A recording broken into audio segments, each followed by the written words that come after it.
Estimada audiencia, esta es tercera llamada. Tercera llamada, iniciamos. Muy buenos días. Para comenzar la presente inauguración del tercer Congreso Internacional Anáhuac de Calidad Educativa, Educar para la Convivencia Pacífica, Emociones, Adaptabilidad y Metacognición.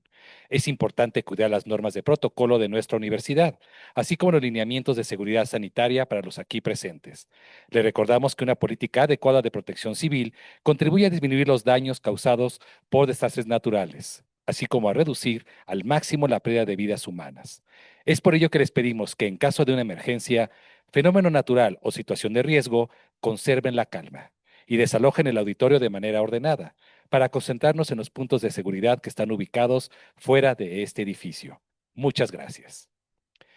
Estimado auditorio, les damos a ustedes la más cordial bienvenida. Estamos reunidos para la inauguración del tercer Congreso Internacional Anáhuac de Calidad Educativa. En el marco de fortalecimiento académico continuo de nuestra Facultad de Educación y Humanidades, el tercer Congreso Internacional Anáhuac de Calidad Educativa se consolida como un espacio de convergencia para expertos, investigadores y profesionales comprometidos con la transformación educativa. En esta edición 2026, el Congreso tiene como objetivo principal reflexionar sobre el papel de la educación en la construcción de entornos más humanos, inclusivos y resilientes. Se busca analizar cómo el desarrollo de las competencias socioemocionales, la capacidad de adaptación ante contextos cambiantes y el fortalecimiento de la metacognición pueden anticipar y responder a los desafíos educativos de los próximos años. El Congreso pretende generar un diálogo académico riguroso que permita construir propuestas y proyectos orientados a promover una educación de calidad, centrada en el desarrollo integral de las personas, las instituciones y las sociedades. De esta manera, se impulsa una transformación educativa que contribuya a la convivencia pacífica, la innovación pedagógica y el liderazgo responsable frente a los retos contemporáneos. Es un gusto contar con la asistencia de todos ustedes en este día. Para iniciar esta inauguración, me permito presentar a los miembros del Presidium que nos acompañan. Doctora Francesca Mundamaguil, directora de la Facultad de Educación y Humanidades.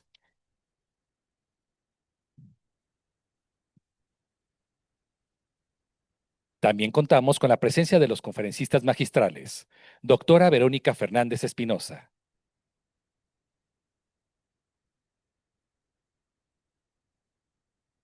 Doctora Katrin Hahn Ladenberg.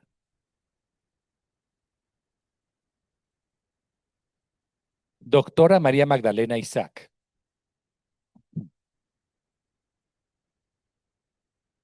Agradecemos que nos acompañen en esta ceremonia de inauguración a los directores de escuelas y facultades, así como directores de áreas, de la misma forma a los coordinadores académicos, personal administrativo, estudiantes y, por supuesto, a cada uno de ustedes, participantes de este Congreso Internacional. Sean todas y todos bienvenidos.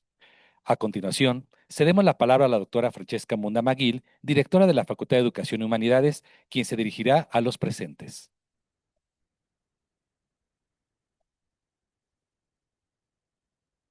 Muchas gracias, Alfonso. Buenos días a todos. Distinguidos conferencistas, magistrales, apreciables académicos, investigadores, docentes, estudiantes y participantes que hoy nos acompañan. Es un honor darles la más cordial bienvenida al tercer Congreso Internacional Anáhuac de Calidad Educativa. Nos reúne nuevamente el compromiso compartido con la excelencia académica y con la misión profunda de transformar la educación desde una visión humanista e integral.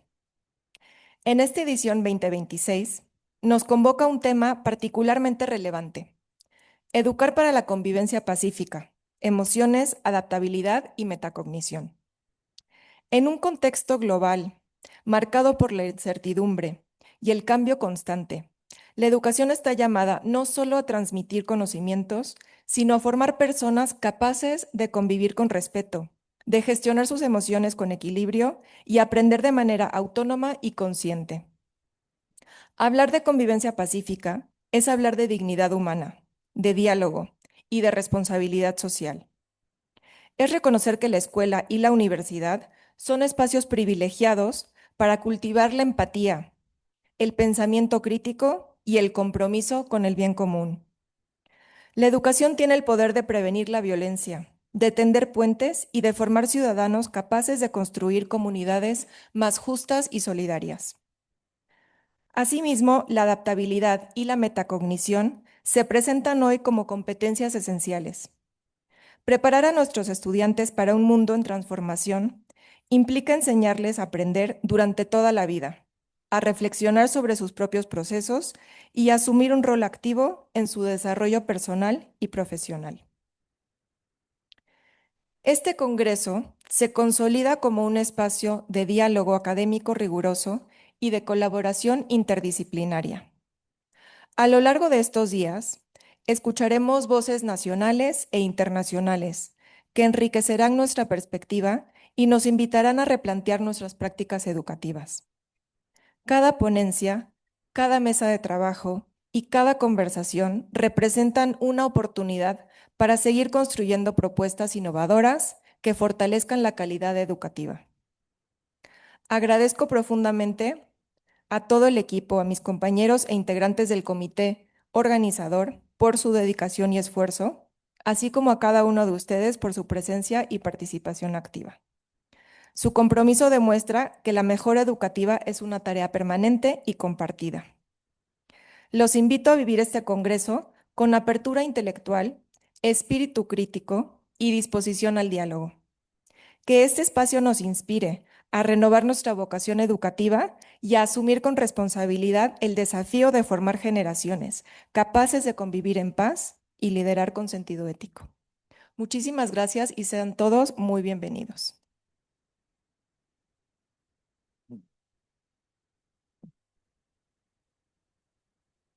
Agradecemos a la doctora Munda por sus valiosas y emotivas palabras. Le solicitamos a todos los presentes ponerse de pie para la inauguración del tercer Congreso Internacional Anáhuac de Calidad Educativa, Educar para la Convivencia Pacífica, Emociones, Adaptabilidad y Metacognición.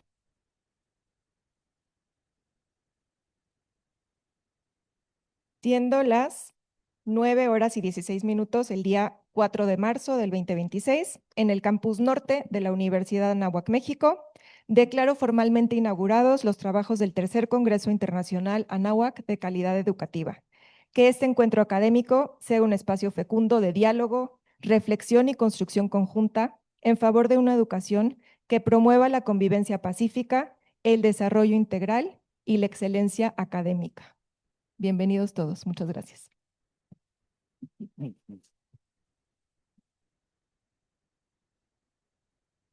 Agradecemos a las autoridades universitarias su presencia y solicito al amable público que nos acompaña a continuar de pie para despedir a los distinguidos miembros del Presidium.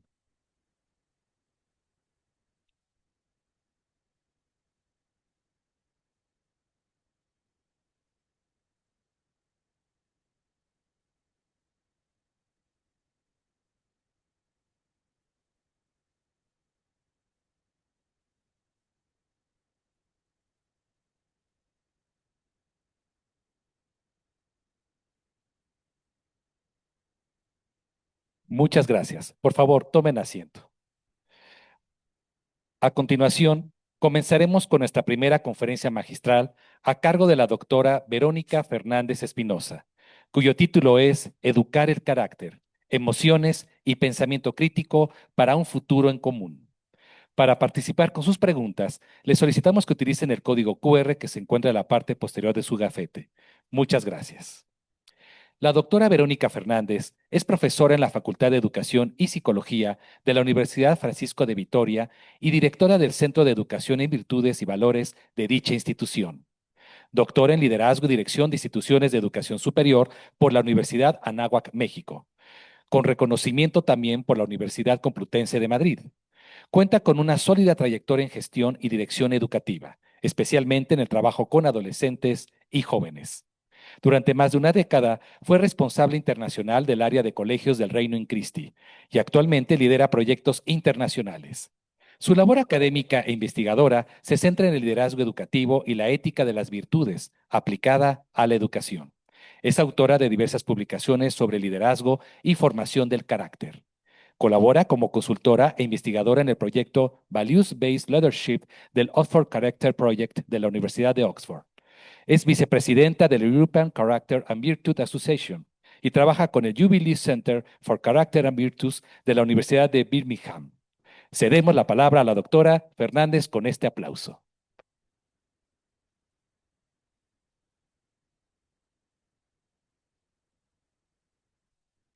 Muy buenos días. Muy buenos días. Agradezco muchísimo a la Universidad de Anáhuac, en concreto a la Facultad de Educación y Humanidades, por la invitación a participar en este congreso. Además que este es mi alma mater, así que el poder estar aquí por primera vez después de tanto tiempo en un congreso, pues es un honor para mí. Agradezco también mucho a la maestra Paola por la invitación personal que me ha hecho para participar en este evento. Yo realmente he hecho un cambio en mi presentación.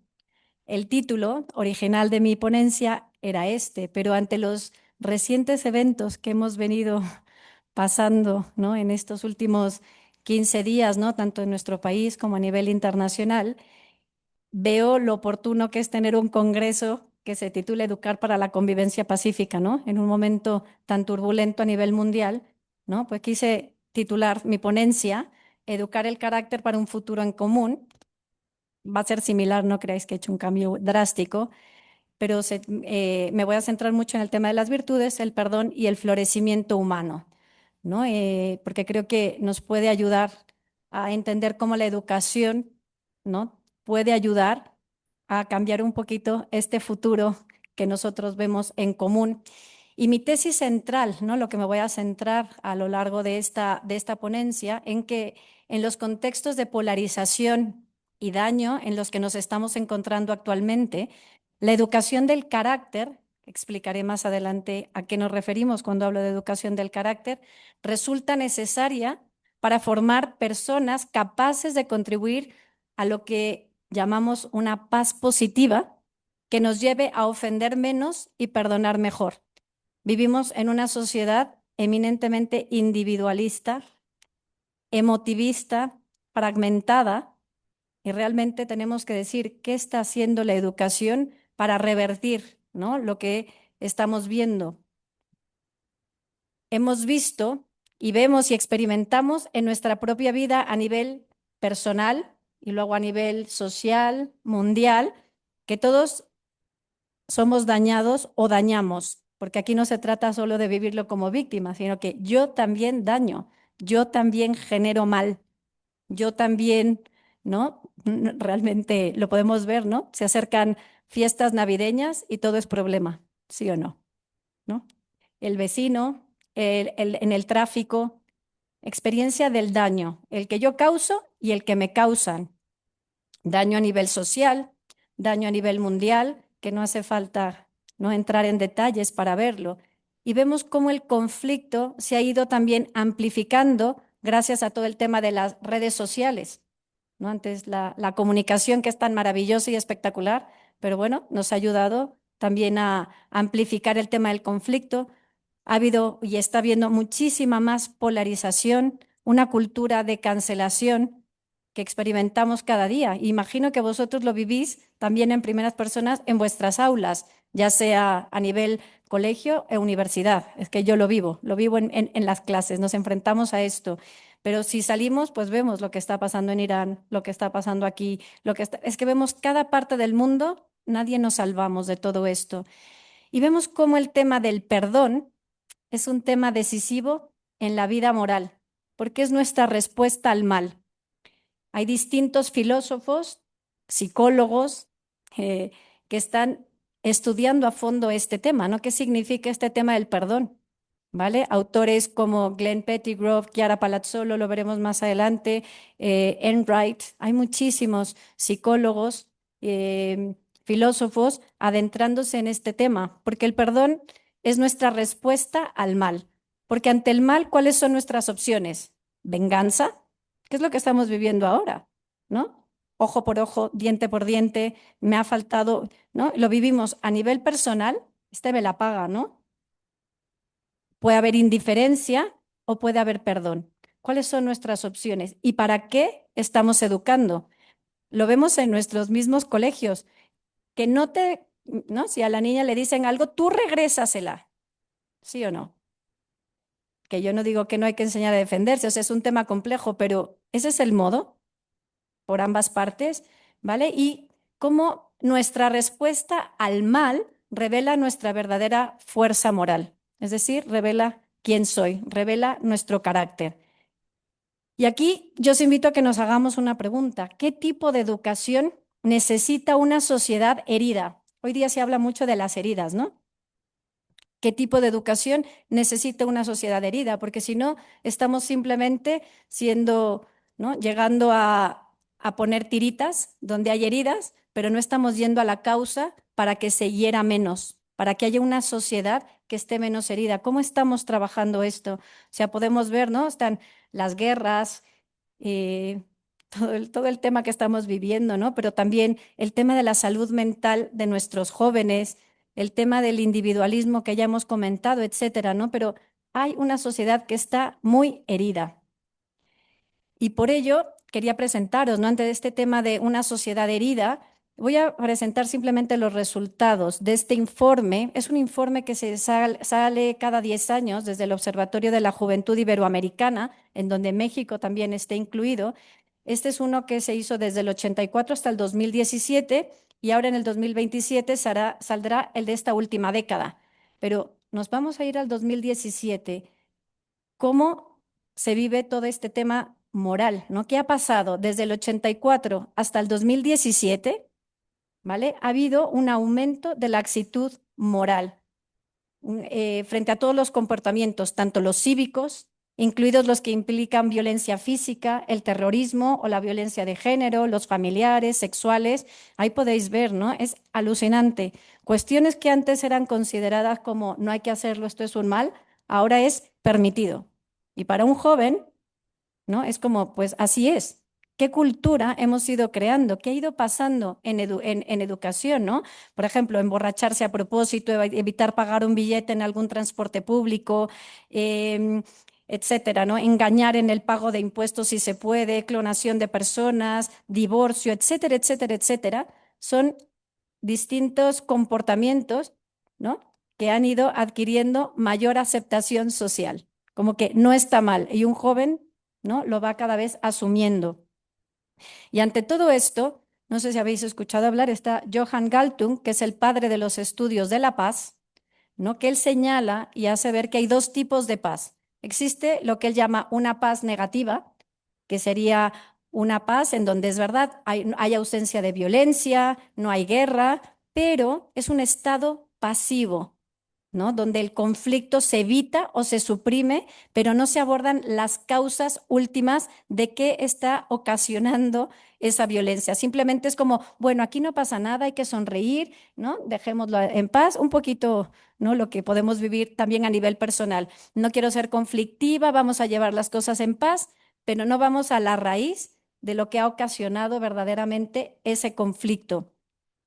Señala también Johann Galtung lo que es una paz positiva, que incluye esta paz el crecimiento económico, la igualdad, la libertad, la justicia, el desarrollo sostenible, que son necesarios para el florecimiento humano, que ahora explicaré también qué entendemos por florecimiento humano.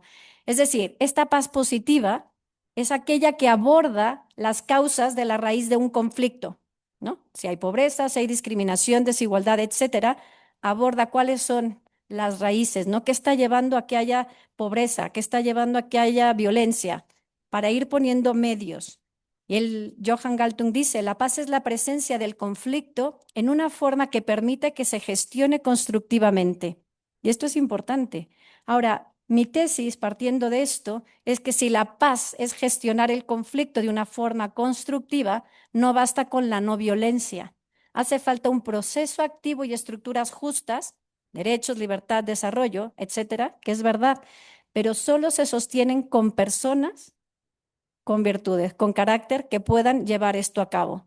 Porque si no, volvemos a lo mismo, seguiremos teniendo enunciados maravillosos de estructuras que en teoría son justas, pero sostenidas con personas que no son justas, que son injustas, ¿no? Y nos puede pasar, ¿no? Y decir, ¿estamos yendo realmente al fondo? esta paz positiva desde mi punto de vista, que es necesaria para el florecimiento humano, requiere instituciones, obviamente, claro que sí, pero también personas éticas, personas con carácter que las construyan y las cuiden, porque de nada sirve tener enunciados de instituciones maravillosas o que nuestros colegios forman integralmente si nosotros mismos no lo vivimos, si nosotros mismos no practicamos lo que realmente decimos, ¿no? Lo que dice un dicho popular, ¿no? Soy como el padre Gatica que predica y no practica. Podemos predicar tantas cosas y no vivirlo. Y vemos cómo todo esto que estamos viviendo nos ha llevado al ámbito educativo también hacia un cambio de paradigma, ¿no? A nivel internacional, tanto la OCDE como la UNESCO están trabajando, no voy a entrar en profundidad porque llevaría muchísimo tiempo ver esto, pero venimos desde el siglo XIX hasta mediados del siglo pasado, ¿no? Después de las guerras mundiales, donde había una educación humanista. A raíz de la Segunda Guerra Mundial, al terminar, que todo nuestro mundo de algún modo estaba destruido, surge este paradigma tecnocrático de capital humano para reconstruir, ¿verdad?, nuestro mundo. Había que invertir en educación. Ahí surge la OECD, el Banco Mundial, que empiezan a promover toda la teoría del capital humano con todo el tema de competencias, que es lo que sigue primando hasta ahora prácticamente en educación. Ahí por los años 90, cuando surge también todo el tema y aflora la psicología positiva, ¿vale? Se empieza a presionar hacia un cambio de este paradigma con competencias transversales, con ciudadanía global, con una educación integral, ¿vale? Y a partir del 2018, justamente ya hace 8 años, empieza a surgir este paradigma del florecimiento humano, que acaba de salir el documento último, ¿vale? De la OCDE en el 2025. Ahora en octubre, noviembre del 2025 salió este último reporte, que es la educación para el florecimiento humano, ¿no? Y ahí se han hecho bastantes trabajos por el profesor Christian Christensen de la Universidad de Birmingham, que ha trabajado para la OCDE, etcétera, ¿vale? Y han empezado a implementarse métricas para ver todo este tema que tiene impacto en la educación a raíz del Harvard Flourishing Program de la Universidad de Harvard, que están trabajando también en este paradigma. Ahora, quitar lo que llevamos trabajando más de 50 años, ¿verdad? No es sencillo. Seguimos muy anclados todavía en un paradigma muy tecnocrático, en un paradigma muy competencial, en donde queremos que los alumnos hagan muchas cosas, y sí, queremos que sean, pero nos centramos más en el resultado, ¿no? En que sean grandes alumnos con grandes notas, pero se nos olvida cómo educar en concreto para que sean también grandes personas. Y pues, ¿qué es esto del florecimiento? ¿No? Aquí me baso en lo que dice tanto el profesor James Arthur como en lo que dice el profesor Christian Christensen, que el florecimiento humano en educación es realmente el fin último de formar personas plenas, con propósito, con virtudes y con capacidad de contribuir al bien común, ¿no? ¿Quién no quiere esto para sus centros educativos, para tu clase? No quiero formar a personas plenas que tengan propósito. De hecho, uno de los Vanderbilt, Tyler Vanderbilt, el que dirige el Harvard Flourishing Program, habla de lo importante que es tener personas con propósito. Preguntad a vuestros alumnos, a vuestros jóvenes, ¿cuál es tu propósito? Hace un mes me tocó dar a mí un taller sobre propósito a 30 alumnos en un programa que dirijo en la Universidad Francisco de Vitoria. Alumnos de 22 años que están en su último año de universidad. O sea, se les abrían los ojos de decir, es que nadie me ha dicho cuál es mi propósito, cómo pensar en ello, porque no tenemos tiempo para pensar. Yo le digo, es que no tienes tiempo para pensar. Te levantas, te pones los cascos, te pones música, vas corriendo redes sociales, que te quedas hasta la noche, te subes al coche. O sea, vamos corriendo y nosotros también, ¿no? O sea, aquí podemos ver cómo vivimos en una sociedad. Conocéis a Byung-Chul Han, ¿no? Que habla en su libro La sociedad del cansancio, que os lo recomiendo leer. Es muy crítico, me encanta. Cero propositivo, pero hace una radiografía de esta sociedad del cansancio en la que vivimos, ¿no? Y en una sociedad sobreestimulada, en una sociedad que anula el que pensemos. Y si hay algo que a mí me asusta de nuestros jóvenes, es que están dejando la capacidad de pensar, de tener juicio crítico, y que es una virtud clave, una virtud intelectual clave a trabajar. ¿no? Entonces, la educación para el florecimiento humano es un marco que integra saber, porque hay que saber, con todo el tema de ChatGPT, competencias digitales, qué ilusión, hay que saberlas usar. Yo tengo un programa que estamos llevando a cabo que se llama cibersabiduría, ¿no? Cómo ayudar a pensar de modo crítico y utilizar lo que es algo, es un bien, ¿no? Las redes sociales, la inteligencia artificial es un bien si la sabemos utilizar adecuadamente, ¿no? Entonces, es un marco que integra saber, carácter, sentido y comunidad para salir de ese individualismo en el que vivimos y que orienta a las instituciones educativas más allá de la lógica utilitarista en la que venimos conviviendo desde 1950, desde este marco de hay que enseñar para que el alumno tenga muchísimos títulos, ¿no? Entonces, reorienta las instituciones educativas más allá de esta lógica utilitarista hacia una visión humanista y trascendente de la educación. Esto sería el florecimiento humano. Ahora, Aristóteles, ¿verdad? Florecimiento es lo que él llama la eudaimonía, que no es solo sentirse bien, sino vivir bien y obrar bien. ¿Y cuánto hay que educar hoy día? ¿No? En este paradigma, en una sociedad sumamente emotivista, en la que siento, luego existo. Les digo que hemos pasado de Kant, de pienso, luego existo, a siento, luego soy. Y esto es lo que viven nuestros alumnos. No sé si os pasa, pero a mí me pasa frecuentemente. El alumno siente. Y si siente, eso es, ¿no? Verídico.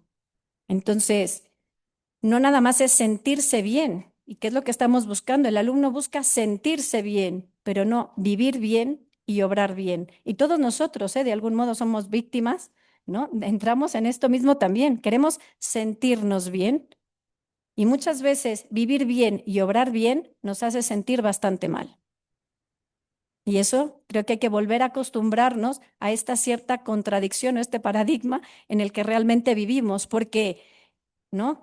Crecer duele, ¿no? Madurar duele. De hecho, hay un libro que se llama The Infantilized Society, que es la sociedad infantilizada, que os lo recomiendo también leer, ¿no? En donde habla cómo nuestra sociedad cada vez menos no quiere crecer, no quiere asumir responsabilidades, ¿no? Vivimos infantilizados, ¿no? Y la edad que se ha venido a idolatrar, por así decirlo, es la adolescencia, ¿no? Todos queremos ser jóvenes, no queremos envejecer, queremos quedarnos sin compromiso, ¿vale? Entonces, nos queremos simplemente sentir bien, ¿no? Pero estamos llamados como seres humanos a vivir bien y obrar bien, ¿no? Aristóteles señala que esta eudaimonía consiste en una actividad racional y virtuosa que integra toda la vida. Realmente vamos a ver cómo la virtud viene a integrar a la persona. Es la integración de la razón con el afecto. Podemos decir que las virtudes son una especie de integración del afecto, ¿verdad? Y en una sociedad tan fragmentada, ¿no? Yo veo a mis alumnos, son de un modo, ¿no? Los veo, van a adoración al Santísimo y están en alabanza y salen y ya se fueron a beber, a emborrachar, a drogarse, pero es que pasamos de unas ambivalencias brutales, ¿no? Porque lo que buscan es vivir bien cada momento, pero estando sumamente fragmentados, ¿no? Lo que Juan José Pérez-Oba, ¿no? Otro gran teólogo moral, ¿no? Denomina de esta sociedad emotiva, ¿vale? Y para poder vivir una vida floreciente, una vida eudaimónica, como diría Aristóteles, se requieren las virtudes morales, prudencia, justicia, fortaleza y templanza, y virtudes intelectuales, porque no podemos renunciar, estamos en instituciones educativas y van de la mano, una de otra, ¿no? Necesitamos virtudes tanto morales como intelectuales. Y vemos cómo este mismo paradigma, ¿no? de una educación en virtudes se está viendo reflejado, ¿no? Os dejo este documento que es del 2003, que lo escribe Christian Christensen para la OCDE, que se llama The New Flourishing Agenda in Education, ¿no? La nueva agenda del florecimiento en educación, ¿vale? Que este ya evolucionó y terminó en el anterior, pero él aquí habla cómo está este paradigma competencial que ha llevado de algún modo una pérdida de sentido a problemas de salud mental, digo, entre otras muchas cosas, ¿no? No basta simplemente que es solamente el paradigma competencial que ha llevado a esto, es una de las razones, ¿no? Que es donde se buscaba simplemente una sociedad del bienestar y cómo hay que ir ahora a un paradigma de educación del carácter, ¿vale? Que tiene que ver con el florecimiento humano entendido como lo hemos señalado anteriormente, ¿no? A vivir bien y actuar bien, no solamente a sentirnos bien, ¿no? Y a mí lo que me gusta también es que no es ver competencias contra virtudes, sino que están integradas. Necesitamos las dos cosas, ¿no? En mis escritos y en mis investigaciones hemos visto cómo una persona competente no necesariamente es virtuosa, pero una persona virtuosa es competente. Es las dos cosas. No está separado de la persona que es realmente virtuosa, ¿no? ¿No? Y luego digo, el paradigma de la competencia, que lo veremos más adelante también, ¿no? O sea, habéis visto hace poco en el Museo del Louvre que en 8 minutos, ¿no? ¡Wow! Yo me admiraba, dije, qué competentes, alucinante, ¿no? O sea, es que en 8 minutos a plena luz del día han sido capaces de robar el Museo del Louvre. ¡Wow! O sea, la competencia de estas personas, alucinante. Pero la ética, ¿no? O como Ocean's 12, ¿no? Siempre pongo esa película, ¿no? Eligen a la persona más competente para robar un banco. Si todo eso lo utilizáramos para el bien, nuestro mundo no sería muy distinto. Si solo formamos en competencias, pero se nos olvida el eje moral, ¿no? El para qué la competencia, ¿verdad? El mundo sería bastante distinto. András Schleicher, que es el que dirige toda la OCDE, ¿vale? A raíz de los informes PISA del 2022, que en el mundo entero salieron fatal, incluso Finlandia, ¿no? Que era el paradigma de, wow, la educación finlandesa la mejor. Bueno, ya no es la mejor y ellos mismos reconocen que algo ha fallado, ¿no?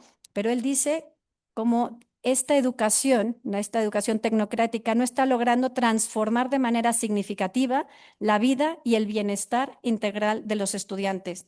Y que es por ello tenemos que realmente hacer un cambio de paradigma en lo que estamos educando y en cómo estamos educando a nuestros alumnos. Entonces, si queremos una paz positiva, no negativa, que se quede ahí el problema, sino una paz positiva y florecimiento humano, no basta con educar en competencias. Hace falta educar también el carácter. Hace falta que volvamos a entrar a esa dimensión moral que hemos dejado de lado en educación. Vamos a ver qué entendemos por educación del carácter, ¿vale? Simplemente un antecedente rápido hacia la educación del carácter. Comienzo leyendo esta carta. Querido maestro, soy un sobreviviente de un campo de concentración. Mis ojos vieron lo que ningún hombre debería presenciar. Niños envenenados por médicos instruidos. Bebés, seres humanos asesinados por enfermeras capacitadas.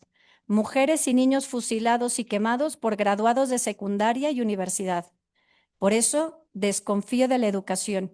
Mi petición es esta. Ayude a sus alumnos a volverse humanos. Sus esfuerzos nunca deben producir monstruos instruidos, psicópatas hábiles, Eichmanns educados. Leer, escribir y aritmética son cuestiones importantes, pero solo si sirven para hacer de nuestros niños seres más humanos. Creo que podemos recordar, ¿no? Lo que estamos viviendo hoy nos recuerda lo que hace un siglo ya se vivía, ¿no? Tenemos gente muy capacitada, muy competente, pero yo me atrevería hoy ignorante, competentes ignorantes. Pero tenemos gente, yo les digo a mis alumnos, ¿vais a ser monstruos instruidos? ¿Psicópatas hábiles? ¿Eichmanns educados? Eichmann fue de los que diseñó los campos de concentración, ¿verdad? Que ayudó. Entonces, decir, ¿para qué estamos educando? ¿Cuál es el fin de la educación? ¿Tener gente muy competente, que saque puro 10, que sean habilísimos?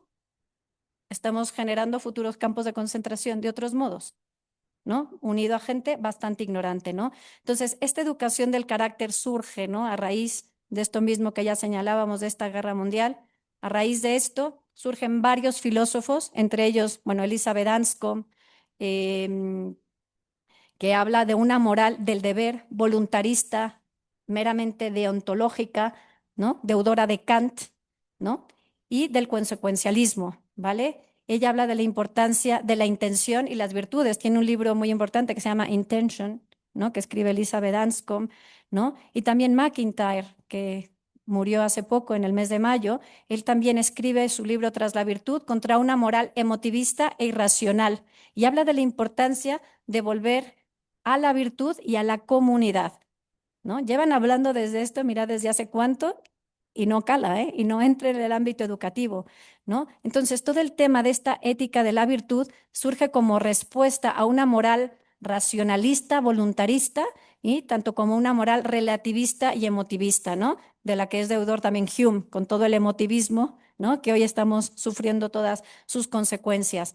Y a nivel psicológico, surge en el 90 la psicología positiva, ¿vale? Con Seligman y Peterson, ¿vale? Que ellos, ¿no? Dicen que hay virtudes universales que realmente permiten el florecimiento de la persona.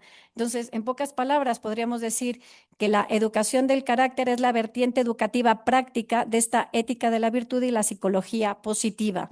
Y cobra fuerza relevante, bueno, en Estados Unidos mucho con Tomás Licona, pero en el Reino Unido en el 2011, no sé si recordaréis que en el 2011 estaba David Cameron y empezaron a haber muchísimos disturbios, jóvenes, adolescentes, incluso adultos, que empezaron a saquear las calles, a romper pues todo, vitrinas, todo lo que se encontraban, pero lo que David Cameron decía, dice, nos estamos encontrando con una moral retorcida, así dice, una moral retorcida, en donde los jóvenes no saben que lo que están haciendo está mal, ni por qué está mal, ¿vale? Entonces se generan ahí, el gobierno empieza a invertir muchísimo dinero en educación y crean centros, ¿no? Como el Jubilee Center for Character and Virtues para todo lo que es la educación del carácter, ¿no? Y decir, tenemos que recuperar toda esta dimensión porque sin esto no es verdaderamente una educación integral e integradora de la persona, ¿no? No podemos quitar de lado esta dimensión,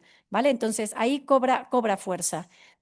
¿Y qué es el carácter? Pasemos ahora a definir qué es el carácter. Aquí me baso mucho en mis colegas Michael Lamb de la Universidad de Wake Forest y Edward Brooks de la Universidad de Oxford, ¿no? En donde hablar de carácter, ¿no? Es hablar de las disposiciones profundas que están en el centro de lo que somos y que conforman de manera coherente nuestra forma de pensar, lo racional, ¿verdad? De sentir, la emoción y el afecto y el actuar, nuestra voluntad.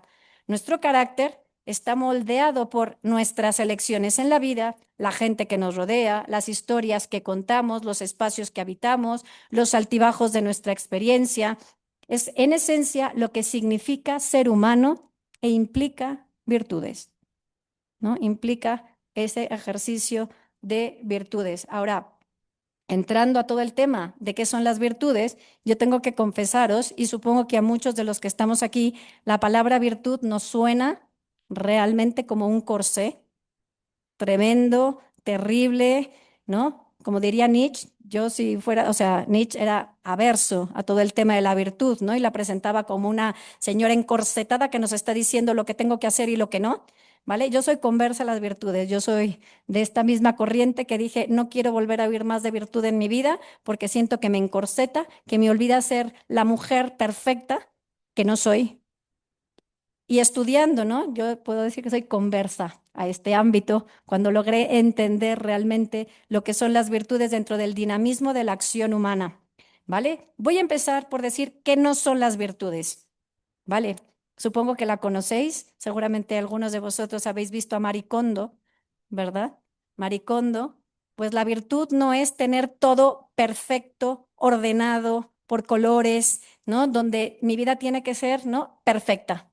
Eso no es la virtud, ¿no? Ese es un entendimiento erróneo de la virtud, justamente lo que Elizabeth Anscombe criticaba, ¿no? De una virtud entendida meramente deontológica, de cumplimiento de normas, pues no, no es eso, no es siempre es tener todo perfecto y bajo control, eso no es la virtud. Tampoco, ¿no? Esto es una imagen, es obediencia. Desde el siglo pasado, ¿no? Se vivía que el que obedece nunca se equivoca. ¿No? Y la obediencia era la virtud suprema a vivir, ¿no? Cuando la virtud suprema en realidad es la caridad, es el amor, es el querer realmente a nuestros semejantes, ¿no? Ya vimos que a nombre de la obediencia la cantidad de atrocidades que se pueden cometer. Entonces, la virtud suprema en realidad no es la obediencia y la virtud no es meramente obedecer. A mí lo que me digan, yo, ¿no? Vemos como los nazis, a ver, supongo que habéis ido a ver la película que salió ahora de Nuremberg, sale claro, ¿no? ¿No? Y suena mucho a lo que a lo que se ha vivido en ese periodo, ¿no? Yo digo, esto, nuestros alumnos que no piensan, Es que me lo dijo ChatGPT. Obedecí a ChatGPT. Y como lo dijo ChatGPT, es que si vemos similitudes, es que eso no es. O sea, no es meramente obedecer, es tener un espíritu crítico, es saber buscar el bien. Y también la virtud no es silenciar mis emociones, no es acallar mis sentimientos, no es no expresar lo que me pasa, ¿no? ¿No? Eso también puedo expresar lo que me pasa. Ahora, dentro de un modo, ¿no? Mediado por la virtud de la prudencia, adecuado. Tengo una alumna que estaba en clase, estoy hablando de alumnas de 20 años, que no es que sean de 10 ni de 12, y de repente los dividí para hacer un trabajo colaborativo, doy las instrucciones y la alumna sale corriendo, chillando de un modo que yo dije, ¿qué ha pasado? Me dice, no, es que le dio un ataque de pánico porque no entendió las instrucciones. ¿Vale? O sea, digo, no puede ser que tengas tan poca regulación emocional, ¿no? Que eso es una falta de virtud también, como nadie te ayuda, no sé, o sea, no es expresarlo todo, sino cómo expresarlo, ¿no? En el modo adecuado, por la razón justa, ¿no? Y del modo correcto, ¿vale? Entonces, las virtudes, viene del latín, es una fuerza, ¿vale? Que me impulsa a poder actuar y vivir bien. Y en griego es excelencia, ¿no? Viene del arete, la palabra. Cuando hablamos que queremos una educación excelente, estamos hablando precisamente de una educación en virtudes, que queremos formar personas excelentes, es decir, personas que puedan vivir actuando bien, queriendo el bien. Podemos decir que esta es la definición que utilizamos en nuestro centro y basadas en Aristóteles, ¿verdad? También en Santo Tomás de Aquino. Son hábitos operativos buenos, pero hábito entendido no en la mera repetición. No es que vamos a generar el hábito. El hábito es una predisposición, ¿verdad? Que nos va a ayudar después a la adquisición de la virtud. Pero la virtud no es un hábito porque no es mera repetición. La virtud, vamos a ver que es una connaturalidad con el bien, con lo bueno, con lo bello, con lo verdadero, ¿no? Que me permite así como saborear, esto es lo bueno y lo correcto que tengo que hacer. Y me lleva a una creatividad desbordante, ¿no? Las virtudes permiten que la persona elija lo bueno y conveniente. Perdón, en cuanto al tema del hábito, habéis visto, ¿no? Los monjes que se ponen un hábito, a eso nos referimos a veces como hábito. La virtud es ponerme, por así decirlo, la virtud que me reviste y me da una segunda naturaleza que me permite ver qué es lo bueno en cada situación y permite que elija lo bueno y conveniente y además es que nos hace buenos a nosotros mismos y a nuestro obrar, integrando también nuestro corazón, nuestros afectos, ¿no? Si yo constantemente miento, no me hace bueno, me hace mentiroso. Si constantemente soy generosa, me hace a mí misma una persona generosa. O sea, eso es lo que nos convierte mi acción en sí misma buena, pero también me transforma a mí misma como persona, ¿no? Y va integrando mi razón, mi voluntad, mi sensibilidad, porque me lleva a conocer lo que es bueno, a desearlo y a ponerme en acción moviendo mi voluntad para ello, ¿no? Ya por eso decíamos, esta segunda naturaleza. Podemos decir que es que te apetezca lo verdaderamente bueno y me tengo que ejercitar para ello. Esto es lo que serían las virtudes. Y por ende, educar no es solo transmitir contenidos, ni solo entrenar habilidades y competencias, que son necesarias, pero no basta, sino que es necesario formar disposiciones estables para conocer, querer y hacer el bien, y que no es fácil, ¿no? Y si queremos sociedades más justas, si queremos, ¿no? Sociedades donde reina la paz, pues tenemos que buscar, ¿no? Educar en este conocer, querer y hacer el bien.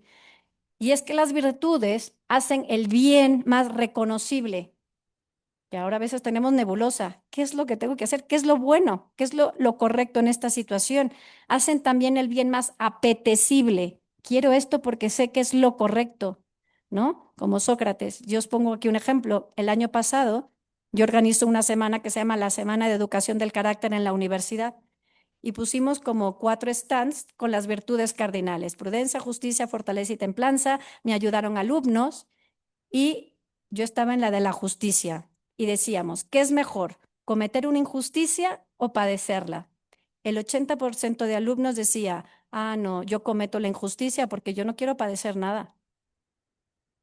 ¿Qué nos dice? ¿Qué nos dice todo esto de nuestros alumnos? Y lo que ellos no quieren sufrir, no quieren que les duela nada, una cultura de bienestar, ¿no? Pero lo correcto es que tú estás llamado a ser justo.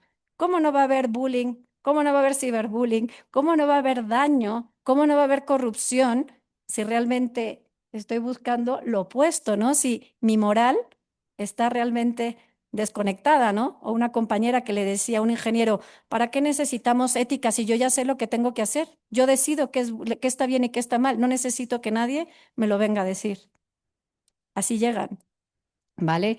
Entonces, necesitamos volver a educar en esto, ¿vale? Entonces, educar el carácter es educar la libertad, ¿no? Y educar implica educar nuestra libertad para que pueda realizar bienes grandes, no males, bienes grandes. Y aquí el Papa León XIV, en la última carta de octubre del 2025, que se llama Diseñar nuevos mapas de esperanza, dice, la educación no es solo transmisión de contenidos, sino aprendizaje de virtudes. ¿No? Yo dije, hasta el mismo Papa lo dice ya en un documento, ¿no? La importancia de lo que tiene todo lo que es la educación en virtudes. Aristóteles también habla que la virtud es un punto medio entre dos extremos, ¿vale? Si vivo la valentía en exceso, es temeridad, que no es virtud, pero si la vivo por defecto, nunca tomo decisión de nada, es cobardía, ¿no? ¿Y esto cómo se ve en el ámbito del perdón? Un perdón que es prudente, que es justo, porque no es simplemente perdonar todo, ¿verdad? No es ser buenísimo, sino puede llevarnos por exceso a una rencor y a venganza o a permisividad y ingenuidad, que tampoco es ser permisivo y ser ingenuo, ¿no? ¿Cuál es el punto medio entre dos extremos? Y creo que esto también nos ayuda a entender lo que es la virtud. Víctor Frank, en su libro El hombre en busca de sentido, dice que la mayor libertad del hombre es elegir quién quiere ser. Y dice, la historia nos brindó la oportunidad de conocer al hombre quizás mejor que ninguna otra generación. ¿Quién es en realidad el hombre? Es el ser que decide lo que es el ser que inventó las cámaras de gas, pero también es el ser que entró en ellas con paso firme y musitando una oración. ¿Vale? Se refería a Maximiliano Kolbe, que da la vida por este otro señor que lo tienen que fusilar. Acordaos que en el campo de concentración, si uno era en Auschwitz, si tú te intentabas escapar y te atrapaban, te traían de regreso y elegían a 10 para morir por tu culpa. Entonces, uno que se intenta escapar, ¿no? Lo cogen y lo traen pues, para matarlo. Eligen a 10 y uno al que eligen es un padre de familia que dice que por favor, que él no, que tiene familia, que no lo maten. Y Maximiliano Kolbe se acerca al nazi y le dice, me quiero cambiar por él. Y el de la SS se impresiona y lo cambia de lugar y muere en lugar de esta persona, ¿no? Entonces, por eso dice Víctor Frank, ¿no? Es el ser que inventa la cámara de gas, pero también el que puede vivir de modo heroico, ¿verdad? Entrando en ellas, dando la vida por otro, ¿vale? ¿Quién quiero ser? ¿No? Y esa es la pregunta clave en nuestra vida y pregunta clave en el ámbito educativo, ¿no? ¿Quién quiero que mi alumno sea? Vamos a ver cómo la educación del carácter conduce a menos violencia y mejores resultados académicos. La educación del carácter, ¿no? En estos años que he ido trabajando, ha sido estudiada también bastante a nivel también cuantitativo, cualitativo, ¿no? Hay un metaanálisis que llevó a cabo el doctor James en una universidad inglesa, ¿vale? Y él concluye que esto es un metaanálisis del 2019, y él dice, aquí pongo un resumen, dice, estos son algunos efectos estadísticamente significativos de la educación del carácter. La educación del carácter aumenta la compasión, aumenta la honestidad, aumenta la demostración de respeto, aumenta el autodominio o la autorregulación, disminuye la violencia, hay menos suspensos, por lo que también influye en el rendimiento académico, mejor juicio moral. Queremos que nuestros alumnos piensen, disminuye el mal comportamiento y mejora las habilidades sociales. Si queréis, después os hago llegar el artículo porque realmente es bastante interesante, ¿vale? Pero podéis ver cómo la educación del carácter sí influye en todo esto. Si aquí no quiere tener un perfil de egreso, yo ya digo que es que si mis alumnos vivieran esto, es el perfil de egreso ideal, ¿no? De mi clase, de mi centro educativo, decir, es que quisiéramos que nuestros alumnos fueran más compasivos, honestos, respetuosos, que tuvieran más autodominio, que es una de las competencias y virtudes más bajas. No saben autorregularse, no hay autodominio. Por lo tanto, no hay templanza, porque está muy ligada a la virtud de la templanza, ¿no? Que hubiera menos suspensos, etcétera.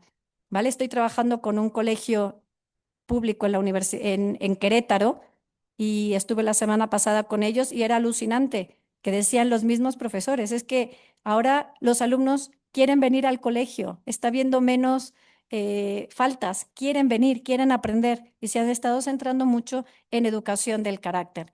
Y aquí me gustaría invitaros ya a una aplicación decisiva de lo que sería la educación del carácter, ¿no? Educar el carácter que nos llevaría a educar en el perdón, ¿no? Y como iniciábamos, cómo intentar herir menos y cómo formar la capacidad de perdonar más. Aquí os dejo estos autores, ¿no? Que los podéis buscar. Son varios autores que han estado trabajando mucho en todo el tema del perdón. En mi propia universidad tenemos el Instituto del Perdón, que lo dirige Clara Molinero, con la que trabajamos estrechamente, tanto mi centro como el suyo, en todo lo que es el perdón y cómo llevar este tema del perdón, y con Chiara Palazzolo lo que es el tema de justicia restaurativa, porque decimos, no basta decir todo lo que se pone para el bullying, sino cómo ayudamos a que el agresor reconozca que ha hecho mal.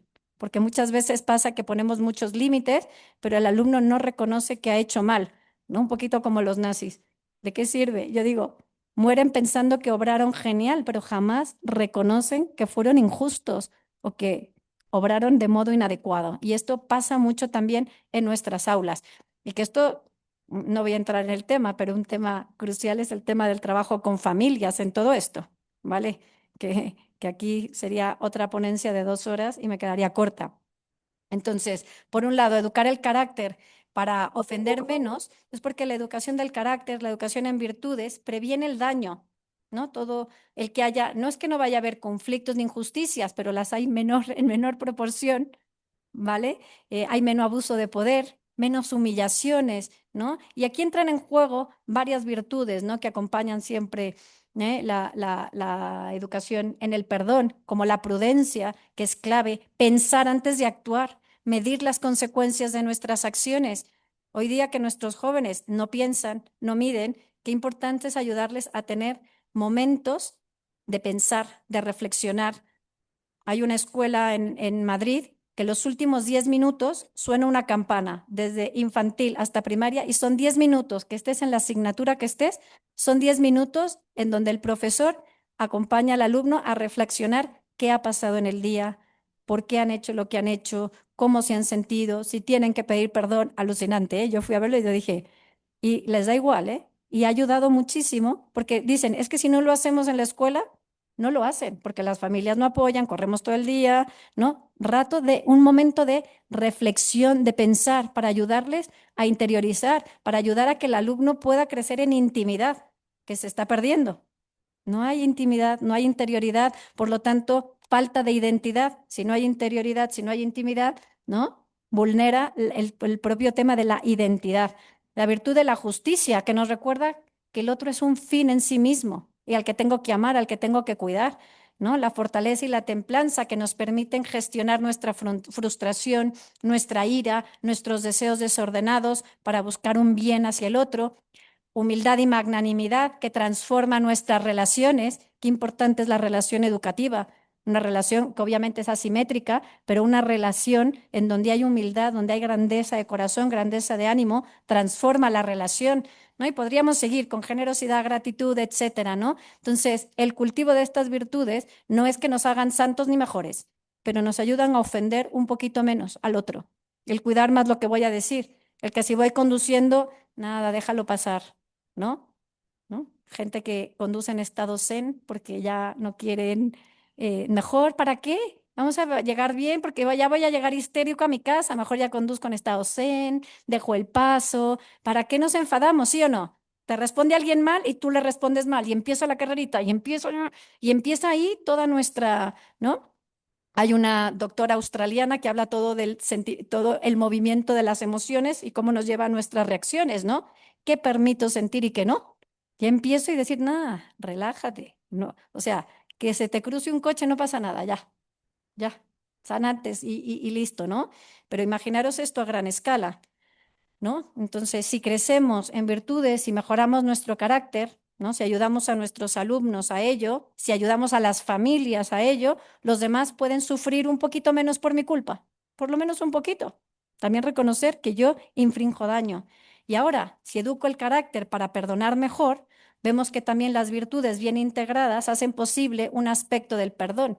Nos hace tener misericordia y ver a la fragilidad humana más allá del comportamiento, qué hay detrás del comportamiento de esta persona que me ha ofendido, qué ha vivido, qué tuvo en su infancia, ¿no?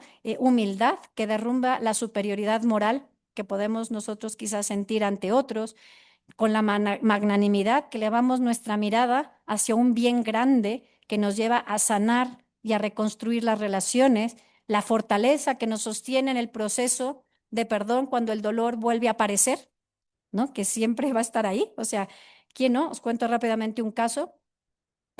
Hace como ya 8 años fui a Casia, que está como a 3 horas de Roma, iba con una alumna mía que me fue a visitar a Roma. Yo estaba viviendo en Roma. Y fuimos, era mes de enero, hacía un frío horrible y en Casia no hay nada. O sea, está Santa Rita de Casia, que ella quería ir a ver a Santa Rita de Casia para pedir encontrar un novio y casarse. Y ahí la fui a acompañar yo para pedir por su futuro marido, que de hecho acaba de tener a su hijo hace 3 semanas. Entonces, Santa Rita se lo concedió. Pero esta alumna llegamos y todo cerrado, porque el mes de enero no es mes de turismo y hace muchísimo frío. Y entramos a una tienda, así una charcutería, para comprar por lo menos un pan y un jamón, y el que nos atendió era un señor negro, ¿vale? Y empezamos a hablar con él y nos dijo que él era de Ruanda. Y empieza mi alumna. Seguro vivió el holocausto. Y yo, sí, sí, pero hay que ser, no, como que no hay que preguntar. Pregúntale si él estuvo en la guerra de los Hutus y los Tutsis. Y yo, ¿cómo le voy a preguntar, Patricia? O sea, que esas cosas no se preguntan. Sí, sí. Y el señor nos vio y ya le pregunté, ¿no? Porque ella no hablaba italiano. Y le digo, bueno, es que aquí mi alumna está preguntando. Y el señor se me queda mirando y me dice, sí. Y perdí a toda mi familia. Mataron a mis padres, a mis hermanos, a mis tíos. Yo logré salvarme y he salido huyendo. Llegué, pude escaparme, llegué a Italia y ahora ya llegué aquí y aquí ya he hecho mi vida, ¿no? Y esta me dice, pregúntale si ya perdonó. Y yo, Patricia, o sea, yo ya dije, ya me sentía como incómoda. Entonces, le digo, bueno, y me pregunta que si usted ya perdonó. Yo dije, ¿cómo voy a preguntar eso? Pero bueno, lo que hace una niña, ¿eh? Y me dice, la verdad es que ha sido un proceso muy difícil de perdonar. Me dice, me ha tomado muchos años, pero estar aquí, estar en silencio, reflexionar, ¿no? Me ha ayudado a ir interiorizando lo vivido. Y digo, pero el escuchar las palabras de Jesucristo en la cruz que dice, Padre, perdónalos porque no saben lo que hacen, me ayudó enormemente, porque me di cuenta que a Jesucristo también le costó perdonar. Y como él no podía perdonar, pidió a su Padre que perdonara. Yo nunca había tenido esa visión teológica ni había visto eso de este modo. Y él dijo, y eso hice yo, le pedí al Padre que perdonara por mí porque yo no podía. Y desde ese instante encontré la paz, ¿no? Entonces te dice, wow, ¿no? El vivir con esa magnanimidad, esa fortaleza después de un tiempo siendo alguien que te ha, ¿verdad? Te han matado a tu familia, o sea, ni más ni menos. Y que puedas llegar a decir eso, ¿no? Lo que es, y en vez para la venganza de decir, ¿y ahora cómo regreso y mato? Sino, encontré la paz y puedo vivir con esto, ¿vale? Me voy a saltar esta parte, ¿vale? Que luego lo podéis ver porque ya está dicho en lo que he dicho, pero simplemente tener en cuenta ya para terminar que toda educación forma un tipo de persona. La educación no es neutra, por más que queramos decir que somos neutros en la educación, no es neutra. La pregunta no es solo qué sabe el alumno, sino quién llega a ser. Os recomiendo este libro que se llama El rector de Justin, donde justamente es un rector que es juzgado por la vida de sus alumnos después de haber terminado el colegio, ¿no? La universidad. Después de unos años, tendríamos que saber en quiénes se han convertido nuestros alumnos, quiénes son, qué ha sido de ellos, porque eso no lo podemos juzgar en el instante, ¿no? Sino quiénes han llegado a ser esos alumnos que han pasado por nosotros, ¿no? Podemos ver esos alumnos que han salido de nuestras instituciones educativas, de nuestras universidades, en quiénes se han convertido, y ahí podemos valorar y ver si nuestra educación realmente ha transformado o nos hace ver qué tipo de persona hemos estado formando, ¿no? Así que una educación para un futuro en común, que nos lleve a un bien común, exige todo este tema de carácter, virtudes, prácticas restaurativas. Y es que la mayor libertad del hombre es elegir quién quiere ser y así alcanzar su florecimiento o plenitud personal. Y aquí yo os pregunto, ¿quién quieres ser tú? ¿En qué tipo de persona, como maestro, como docente, como director, como lo que lleves, qué tipo de persona quieres ser y qué tipo de persona quieres formar? Y aquí tenemos una gran responsabilidad el unirnos todos para realmente transformar nuestra educación, para que formemos personas realmente que amen más y puedan trabajar verdaderamente por la paz. Muchísimas gracias.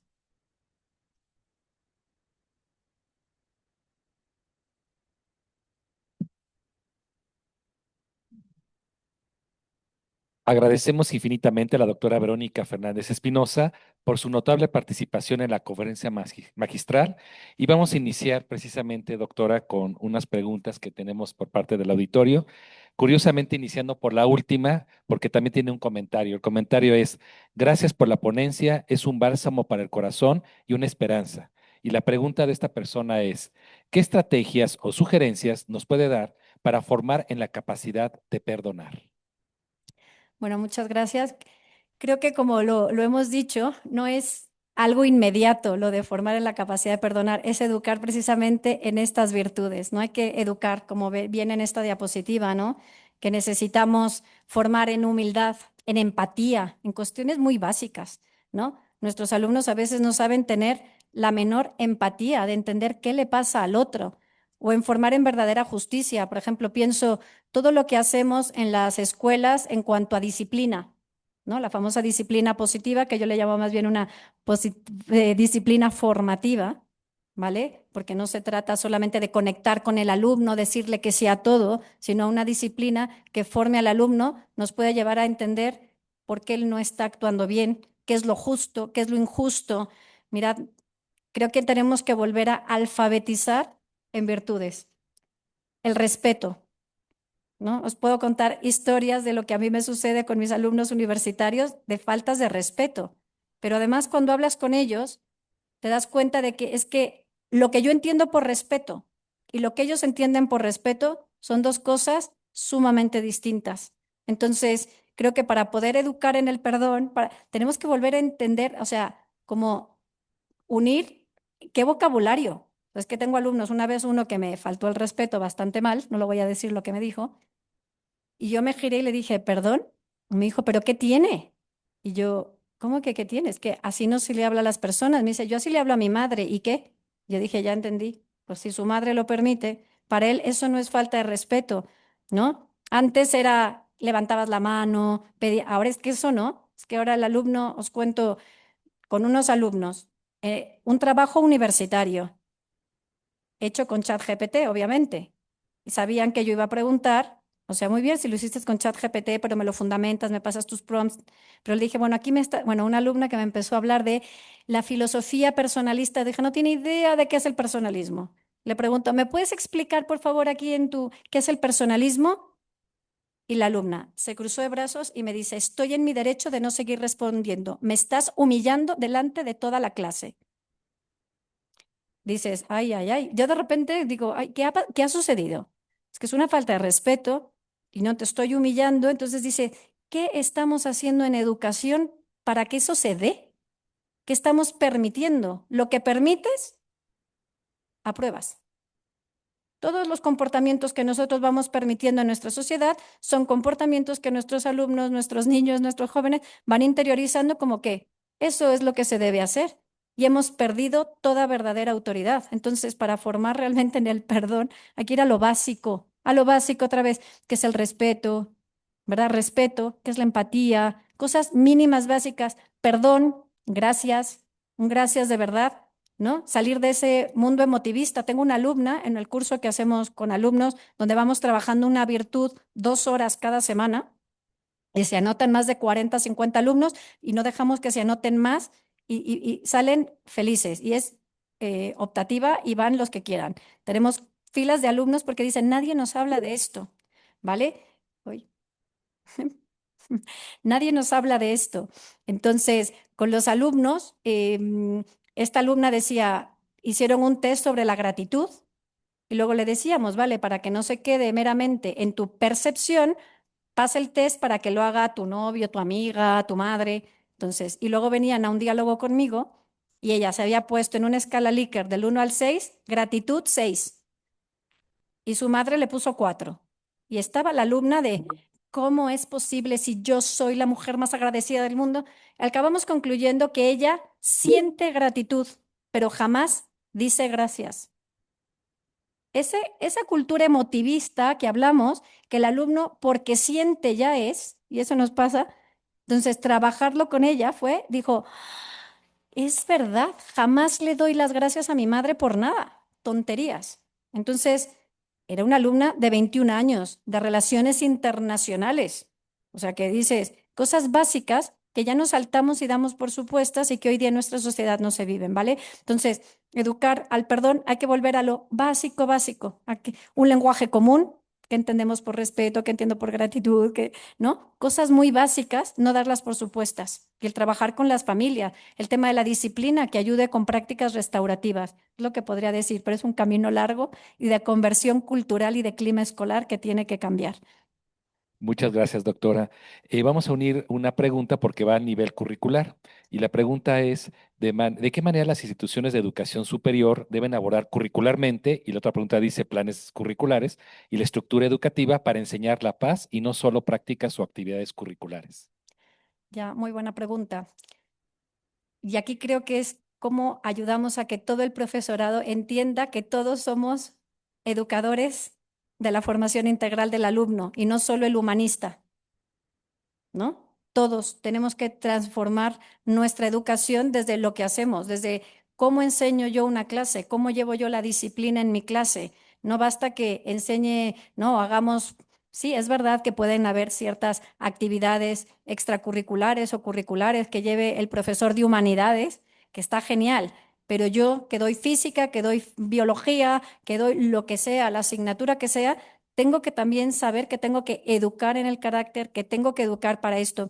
Tengo en la Francisco de Vitoria, yo trabajo, tenemos ahora 30 profesores de distintas, o sea, tengo de biotecnología, ingenieros, que dan matemáticas. Digo, no quiero ningún humanista conmigo.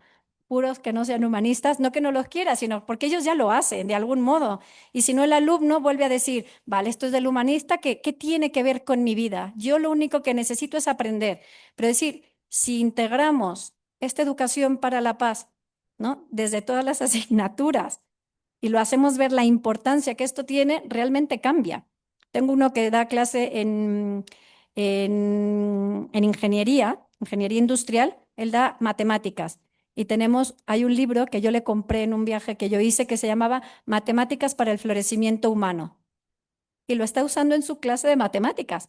Y no está dejando de dar matemáticas, está dando matemáticas perfectamente. O sea, porque es verdad, quiero que también mi alumno sepa bastantes cosas, pero no basta saber, sino ¿para qué quiero este saber? ¿Cuál es el bien? ¿No? O ahora dimos una asignatura que se llama cibersabiduría a los que están estudiando ciberseguridad. Y nos ha costado muchísimo porque yo soy cero de ciberseguridad, no es mi tema, no, que hace todo este tema, pues nos pusimos a estudiar qué hacían, trajimos a un coronel del ejército a darles ejemplos de cómo vivir con integridad, ¿no? Y que lo vean en la práctica cotidiana y que no basta simplemente saber, sino que es importante el ser. Vienen con una dicotomía, ¿vale? Entonces tengo que ser para poder hacer y tengo que hacer para ser. Está unido, es un círculo virtuoso.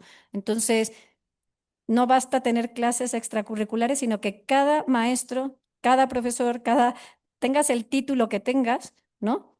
Ir a esto. Y está habiendo varios esfuerzos. Se acaba de crear una alianza mundial, ¿vale? Que somos 24 universidades del mundo, tanto del continente africano, ¿verdad? De Asia, de América, de Europa, que nos hemos unido y que trabajamos en educación superior para cómo seguir trabajando todo este tema de educación del carácter, ¿vale?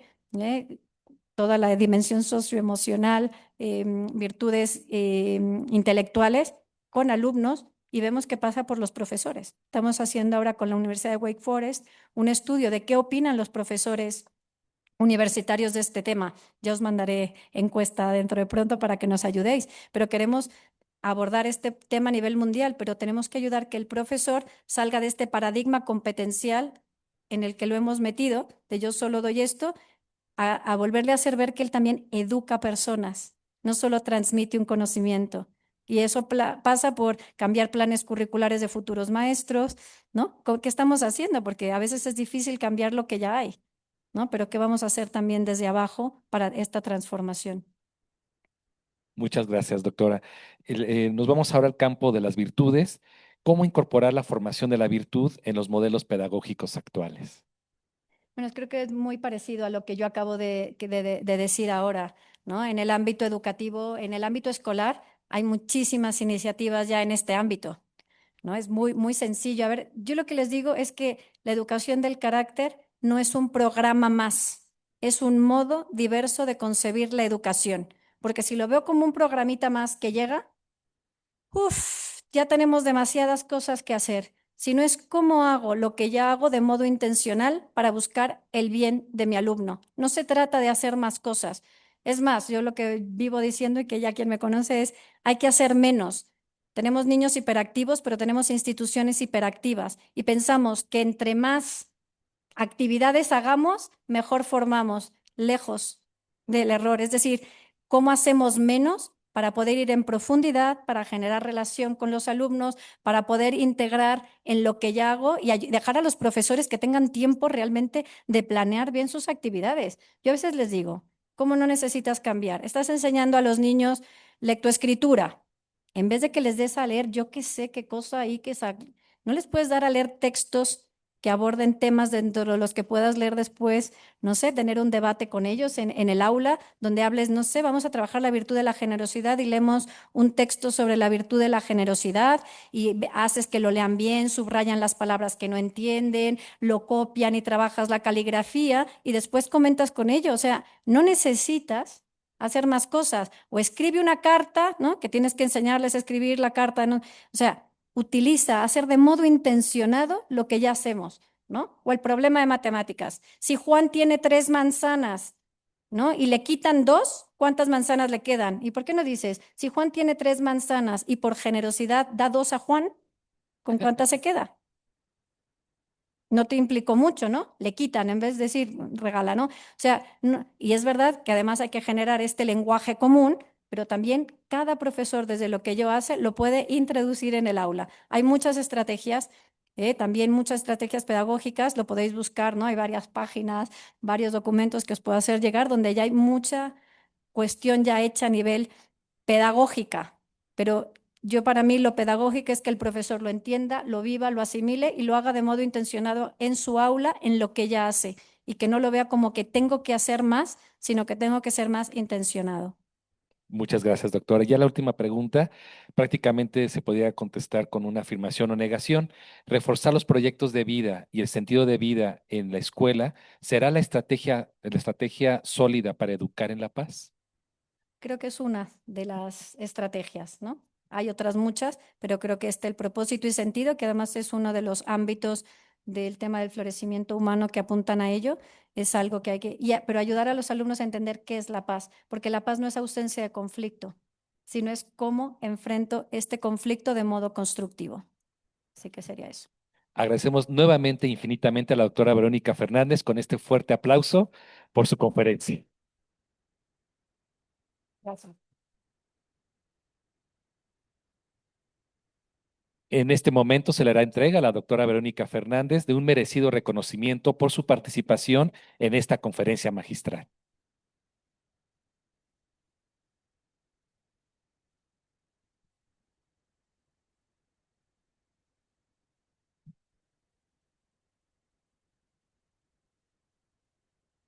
Y también invitamos a todos ustedes, nuestros participantes, a disfrutar del coffee break en el Salón Anáhuac, que está ubicado en el segundo piso del edificio de posgrado. A las 11:15 tendremos las ponencias simultáneas, por lo que se les invita a consultar la guía del Congreso a través del código QR que está en la parte posterior de su gafete. Muchas gracias y que lo disfruten enormemente.